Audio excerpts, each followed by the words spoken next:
Say hello, this is Alicia. Welcome back to I Love Vampire Novels and our weekly read-along for Bite Me Box. This week, we are starting Arcana Academy by Elise Kova. And y'all, not only is this a pretty all get out book, which I'm sure you saw some of, like, yes, gold and black everywhere, which is fitting given our prince and his tendency to wear black and the gold embellishments. Shaky. So let's get into the vloggy bits, and I will be back to do my analytical thing, in which I probably tear it apart more than I need to, right? Analyze it, all the details, more than I need to. It's fun, so let's get into it.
So definitely Throne of Glass vibes, because the prince got the prisoner out of the prison. She escaped with his help to test her, and she wants to choke, like she's choking him and it's not doing anything. It gave me very much hating game vibes, which I love. But now, brother is introduced, the heir to the kingdom, and he's like, just kill her or get rid of her or whatever. And he's like, no, she's nobility. Fakes the nobility papers. And she's also my fiance. This is going to be great. The hatred between the two of these guys and the banter is going to be great.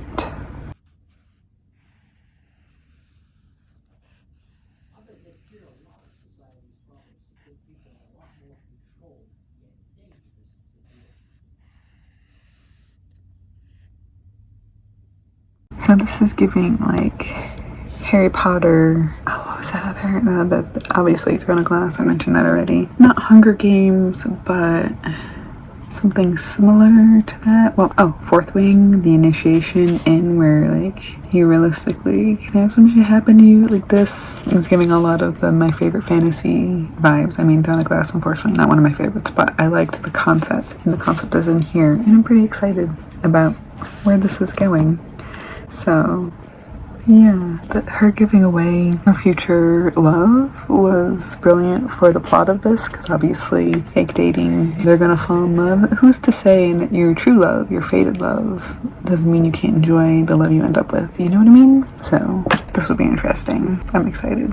So, the brother is back, inviting her to a ball. And their interactions make me think that the crown prince, the heir to the kingdom, not such a good guy. It makes me think he's not such a good guy. The whole darkness is bad and light is good. I think it's really fun to reverse them, and I think that's what she's done here. They even call Kalis, I guess is how you say his name, the headmaster of the academy, the dark one, the reverse. He does reverse arcana, which is like darker, negative, whatever. And their interactions and but his protectiveness response to this makes me think that he's actually the good guy. I mean, obviously he's a love interest too, but like morally great, good guy, very protective over his people. So what has his brother and the king been doing with his students? Or what did they do with these people before he had the academy? So thoughts are brewing. 2 more chapters to go. All right, so that was crazy. Who this Ezra is, those 2 other people, why they're attacking her, the prison in her mind, all of that loopy, dreamy spell stuff. Of course, the prince coming in to save her. Makes me wonder what happened to those people. Did he catch them? Is he going to punish them? What was the purpose of that test? I'm going to gather my thoughts, and I'll be back here in a moment to do my analytical thing. I'll be back. So, welcome to the reading wrap-up for Arcana Academy. Elise Kova. I'm going to put this down because this is a chunker. It's like 500 and something pages. It's heavy. I'm putting it down. So week 1, we've got all of the building blocks in place, and I think she did a really excellent job of building the foundation for this. That's better. So I feel like she did a really good job building the foundation for this story. So let's break down some of what she's given us. First of all, again, as I mentioned, major Throne of Glass vibes, right? Like the prisoner getting pulled out by the Dark Prince, the brooding prince, and given a task, an almost impossible task, of course, that only she can do because she's special. How specially she is, we don't know yet, but this links to how Clara's been taught how to do this magic, to draw tarot cards, which imbue magic when they're used properly, since before she knew how to talk, right? Before she knew what they were. Like, she knows tarot cards, and she's special in that she can use any medium to make the tarot cards, even if it's not meant for that specific suit. So like the test of using the powder for swords cards and making a coin and cups cards out of them using her blood, like that's special to her. She cannot teach that to somebody else, which is really interesting because we see that different people have different affinities for this. But then I think that's leading us to something more, especially with this world card that's supposed to grant you a wish, any wish. And of course, I love that she wants to use it to bring her mom back, to make her people safe, to kind of reverse some of the shit that's happening, because of course this is a kingdom, right? We have kings and princes and nobles and shit like that, so you know there's the underprivileged who are pretty much just shat upon, nobody cares about them. And she comes from that, of course, because that's how this works. It's a major trope in this, to have our thief, our underling, that is special and shouldn't have been born in the squalor, being shown to the nobility, and they want to use her, and of course the romance that brews from that is always so. I have predictions that she's going to be more than just some lost heir or lost nobility that they're playing her off as, in conjunction with her being betrothed to the prince. So, which I don't know how to say his name. Kalis, I think, is what I'm going to go with. Kalis and Clara, that's what I'm going to go with. Now, the cockiness of the prince, also the same as Throne of Glass. I rather like him already.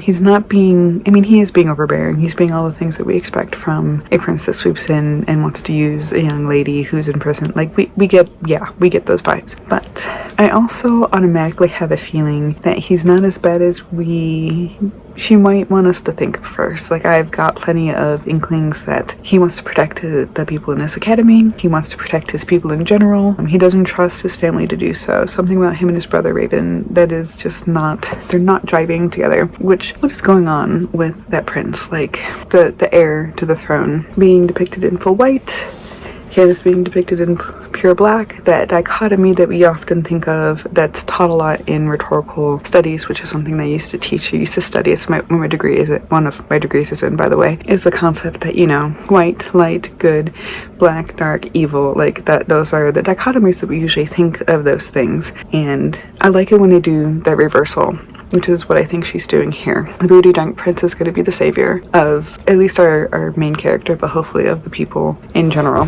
So I really enjoy that. Plus, him using reverse arcana also hints at that, or maybe like hits the dead horse a little bit. I don't know, but I'm excited that she set that up because I do love the kind of dynamic that's created with that and how the enemies turn into lovers, because she realizes that this guy's not as bad as maybe people think he is, but the persona helps him do what he needs to do. So I saw that in, what one did I read not that long ago? Jade Presley. We read her book, The Never List, and that was true of the Four Princes. A very similar vibe going on with that as well, at least not reverse harem, and there seems to be more intricate details of the story that's beyond the sex so far. Won't get into that, but enjoying, again, the building blocks of this. And the chemistry between Clara and Kalis is brilliant, because she hates him, she loathes him, she blames him for being there. Now, he keeps making faces when she keeps blaming him, and like, you know, that wasn't my fault, you were doing illegal stuff. And I know he said it to her, but why? Did he already know that she was something special? Was he keeping her away from the prince or the king? Like, I want to know why now. I want to know why he's trying to separate himself from the blame, the guilt, and what's going to be uncovered with that side of the story, with that thread. I want to pull that thread and see what's going on, but I'm sure we'll get there at some point during this book, so I'm excited for that. I also love how the magic is built. Like, it's built into this world so much that they curse using like Arcana and the 20 whatever. I can't remember the specific phrases, unfortunately, because I just don't have that kind of brain, but I do remember them using specific language that links to tarot and Arcana in their everyday language, like in the way they speak and they think and those kinds of things. And I think that's a really important detail for like the depth of a story, but she doesn't take it so far as to make it so I don't understand what's going on because of this new language. And I'm looking at you, Bridget Knightley, and the irresistible urge to fall for your enemy and all that stuff that I will never understand what it all means, because they're not real words, right? Like, it's all made up. This brings reality into it enough that I am not guessing what's going on because of it. Now,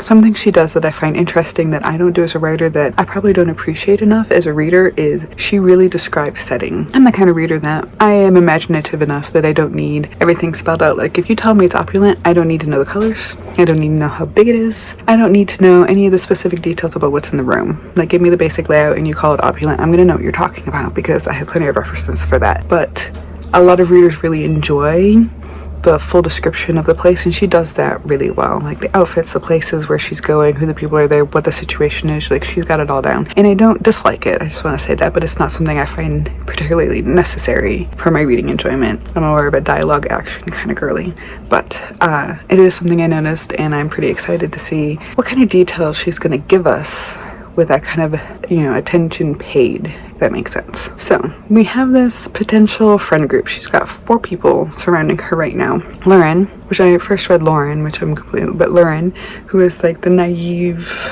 wants to be friends with everybody, is probably going to come to a rude awakening, and Clara being very brutally honest with her, kind of pulling the rug out from under her a little bit, going, it's better if you know now. I have high potential for her. Her best friend, Kel, very suspicious, very dubious. I think she's going to be a good ally. And so the 2 of them I'm really hoping for. And then we have these other 2. We have, is it Tristan and Sorza, which are a little bit on the side, are kind of taking a stand, being next to her, being with her, like sitting on either side of her in class, and those being their spots, not being afraid to be associated with her. I'm wondering if there's going to be a traitor amongst the 2 of them. And with that in mind, what is going on with her sister? So she gives up her sister as the link to getting her the stolen supplies to help her underground group that she got caught meddling with, like thievery with. She hasn't admitted that that's her sister, but we know it is. And when she gets there, her sister's not there. But there's a mention of runaways and deaths, and she's pretty set on her sister having run away. And there's even that moment where Kalis is like, but they abandoned you. You don't abandon people, but they abandon you, which has been hinted at with Liam, which was the fated lover that she gave up in order to enter as an initiate into the academy, which was a great move, by the way. Like, totally opens up the doors to the romance. And I'm wondering what's going on there. Anyways, we are left with this kind of unknown at the end, where I feel like I always pick cliffhanger chapters to leave us on. This was a quarter of the way through the book, so like we're left with Ezra using a card on Clara. She can't fight back. There's 2 people there to surround her, and like, we're gonna test her to see if she's made of metal to be with the prince. Who is this person? Why are they testing her? It shows that like you keep hearing him in her brain when he sends her back to the image of her being, or the, what's that called? The vision of her being back in the prison and trying to escape. So you shouldn't have this much control. It makes me link back to that, her having this immense power. But why is he testing her? Why is it up to this person? And we were also clued in that if you use magic against other people or ruin things, and like, it's taken very seriously, there are consequences. So what is the consequence going to be? Because Kaylin finds her and drags her out of this vision. I want him to punish this person. I want an example to be made. Yes. Okay, I think those are all my thoughts. Double check me in the blog version of this that's up on I Love Vampire Novels, up on ilovevampirenovels.com, because I do write an actual blog post every week to go along with this. But yeah, let me know your thoughts. What are you thinking of the first quarter of this? Do you feel like there's anything that I missed talking about that I didn't catch that maybe you caught as a thread to the story that's going to play out as a big thing, or even a little thing that maybe you appreciate that I just didn't talk about? I'd love to hear about those in the comments below. What are your predictions for the next quarter or the full book? This is a series. This is a book 1. So we have to keep that in mind. I'm going to reserve most of my judgments. I've already gave you most of my predictions that I have so far until next week. So yes, we'll be reading up to chapter 31, so we'll start chapter 31 for week 3. So read up through chapter 30, and until then, y'all, happy reading. Bye.